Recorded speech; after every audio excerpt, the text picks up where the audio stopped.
ইসলামে জুয়া নিষিদ্ধ হওয়ার কারণ। জুয়া কোরআন ও হাদিসে কিমার মাইসির নামে পরিচিত। ইসলামের দৃষ্টিতে জুয়া সম্পূর্ণরূপে হারাম। ইসলামিক স্কলাররা জুয়ার সংজ্ঞা দিয়েছেন এভাবে: দুই পক্ষের এমন প্রতিযোগিতা বা লেনদেন যেখানে প্রত্যেক পক্ষই লাভ বা ক্ষতির অনিশ্চয়তার মধ্যে থাকে এবং প্রবল ঝুঁকি বিদ্যমান থাকে। অর্থাৎ জুয়ারি জানে না সে লাভ করবে নাকি ক্ষতিগ্রস্ত হবে। এই অনিশ্চিত ঝুঁকিপূর্ণ লেনদেনই জুয়ার মূল বৈশিষ্ট্য। সুতরাং জুয়া তার সব ধরনের রূপ নিয়ে হারাম। অনলাইন, অফলাইন, আধুনিক কিংবা প্রাচীন সব ধরনের জুয়া হারাম। কারণ আল্লাহ তাআলা নিজেই এটিকে হারাম ঘোষণা করেছেন। তিনি যা ইচ্ছা বিধান করেন এবং তাঁর বিধানই চূড়ান্ত। আল্লাহ তাআলা বলেন, হে ঈমানদাররা! নিশ্চয়ই মদ, জুয়া, মূর্তি এবং ভাগ্য নির্ধারণের তীর এসব শয়তানের অপবিত্র কাজ। অতএব তোমরা এগুলো থেকে দূরে থাকো যাতে তোমরা সফল হতে পারো। শয়তান তো মদ ও জুয়ার মাধ্যমে তোমাদের মধ্যে শত্রুতা ও বিদ্বেষ সৃষ্টি করতে চায় এবং তোমাদের আল্লাহর স্মরণ ও সালাত থেকে বিরত রাখতে চায়। সুতরাং তোমরা কি এখনও বিরত হবে না? সূরা আল-মাইদা আয়াত 90-91। জুয়া হারাম হওয়ার হিকমত ও কারণ।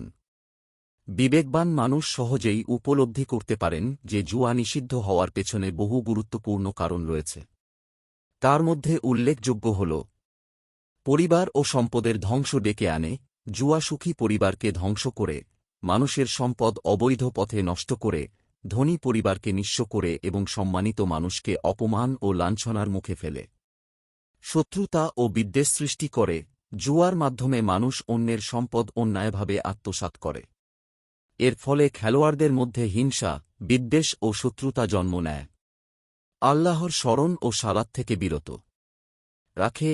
জুয়া মানুষকে আল্লাহর স্মরণ ও ইবাদত থেকে দূরে সরিয়ে দেয় এবং তাকে নিকৃষ্ট চরিত্র ও জঘন্য অভ্যাসের দিকে ঠেলে দেয়। সময় ও শ্রমের অপচয় ঘটায়। জুয়া এমন একটি পাপপূর্ণ বিনোদন যা মানুষের মূল্যবান সময় ও শক্তিকে গ্রাস করে। এটি অলসতা ও কর্মবিমুখতা সৃষ্টি করে এবং ব্যক্তি ও জাতিকে উৎপাদনশীল কাজ থেকে দূরে সরিয়ে দেয়। অপরাধের দিকে ধাবিত করে। যে ব্যক্তি জুয়ায় সর্বশান্ত হয়ে যায় সে অর্থের জন্য যে কোনো পথ অবলম্বন করতে পারে, যেমন চুরি, ডাকাতি, ঘুষ, আত্মসাৎ ইত্যাদি। মানসিক ও শারীরিক ক্ষতি করে। জুয়া উদ্বেগ, মানসিক চাপ, স্নায়বিক দুর্বলতা ও নানা রোগের কারণ হয়। এটি মানুষের মনে বিদ্বেষ সৃষ্টি করে এবং অনেক ক্ষেত্রে অপরাধ, আত্মহত্যা, উন্মাদনা বা কঠিন রোগের দিকেও ঠেলে দেয়। জুয়া অন্য পাপের দরজা খুলে দেয়। জুয়ার আসরে প্রায়ই মদ, মাদক, ধূমপান, অশ্লীলতা, প্রতারণা ও অসৎ সঙ্গের প্রচলন থাকে। সেখানে খেলোয়াড়রা পরস্পরের বন্ধু নয়, বরং একে অপরের ক্ষতির অপেক্ষায় থাকে। প্রতারণা, ষড়যন্ত্র ও অন্যায় কৌশল সেখানে সাধারণ বিষয়। শেষ পর্যন্ত প্রায় সবাই ক্ষতিগ্রস্ত হয়।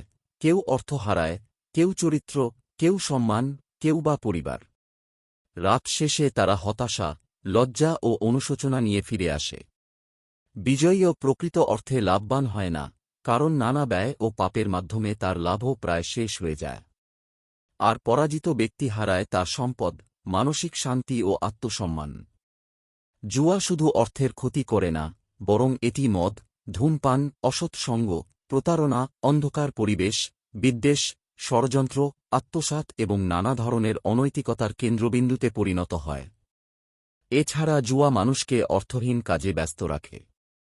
এতে সালাতের সময় নষ্ট হয়, ইবাদতের প্রতি উদাসীনতা আসে এবং আল্লাহর স্মরণ থেকে মানুষ দূরে সরে যায়। জুয়ারি ব্যক্তি জিতুক বা হারুক, তার মন সর্বদা জুয়াকেই ঘিরে থাকে। হারলে দুশ্চিন্তায় থাকে আর জিতলে আরও বেশি জেতার লোভে বিভোর হয়ে পড়ে। ফলে সে আল্লাহমুখী হতে পারে না। জুয়া এমন উপার্জনের পথ যা সমাজের কোনো উপকার করে না। ইসলামের শিক্ষা হল মানুষের উপার্জন এমন কাজের মাধ্যমে হওয়া উচিত যা নিজের পাশাপাশি সমাজ ও অর্থনীতিরও কল্যাণ সাধন করে। কিন্তু জুয়া মানুষের কর্মস্পৃহা ধ্বংস করে দেয়। ফলে সে কোনো সম্মানজনক পেশা বা উৎপাদনশীল কাজে আগ্রহী থাকে না। আল্লাহ সবাইকে হারাম থেকে রক্ষা করুন। আমিন। আপনার একটি শেয়ার হয়তো কারো জীবন বদলে দিতে পারে। সাদকায়ে জারিয়া সওয়াব পেতে ভিডিওটি শেয়ার করুন। সোর্স: ইসলামী জীবন, কালের কণ্ঠ।